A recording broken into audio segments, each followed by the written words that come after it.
If you take them to the seventh floor, you can see pictures of this room from 1901, and it looks the same.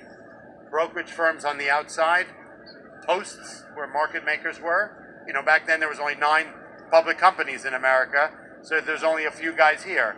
But the formation of the room and the standard of the way business was done was almost identical. It's just a little bit changed. But so I used to do. I've always been. I'm called what's called a $2 broker. So the reason for the name is Goldman Sachs, Citibank they have their house brokers, people who work for them, and then then you have what's called overflow business. So let's say they have 3 brokers who work for them, and they're doing millions and millions of shares a day. Back in the day when you really needed a human, right now I can send out 1,000 orders in 4 seconds, right? So there's no need for 30 brokers. I can just hit buttons. But in the old days, I could handle 4 or 5 orders at a time, and they would need many, many brokers to do all the business. So Citibank, JP Morgan used to have their own brokers, and then they would have brokers like me who are commission brokers. People who have relationships with the market makers that are special. You know, everybody has a different art down here. Some people are people. You know, I'm the guy who knows about food, it's so funny, in the old days there were 1,600 brokers. So this is a seat.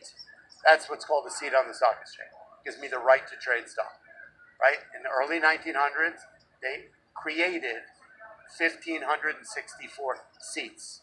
That was the number. It's like we have in America taxi medallions. You know, when the price of this has gone up and down due to supply and demand, due to the market. You know, before the crash of 29, the value of this was about $183,000. After the crash, it went down to $13,000. Then it went up to $250,000, then down to $100,000. The company went public, right, and merged with your exchange back in whatever day, right? It was worth $8 million. So the right to trade this has gone. This is due to supply and demand. They never made more seats. 1,564 seats started in 1899, right? And so the value has gone up all along. So the kind of business I do has changed over the years. I used to do overflow business for the big houses, and then when it became electronic, you'd rather use a machine, right? So I had to reinvent. You know, this room had 10,000 employees, right? There were 1,600 brokers. Now there's maybe 800 employees and 400 brokers because of this machine, right? So me as a broker, I could become obsolete, or I can reinvent what I do. So I have to have an added value to my customers, right? So my customer wants the human interaction. He doesn't want to know what the machine says. He wants to know what the feeling is going on. And so here's an example of what I do.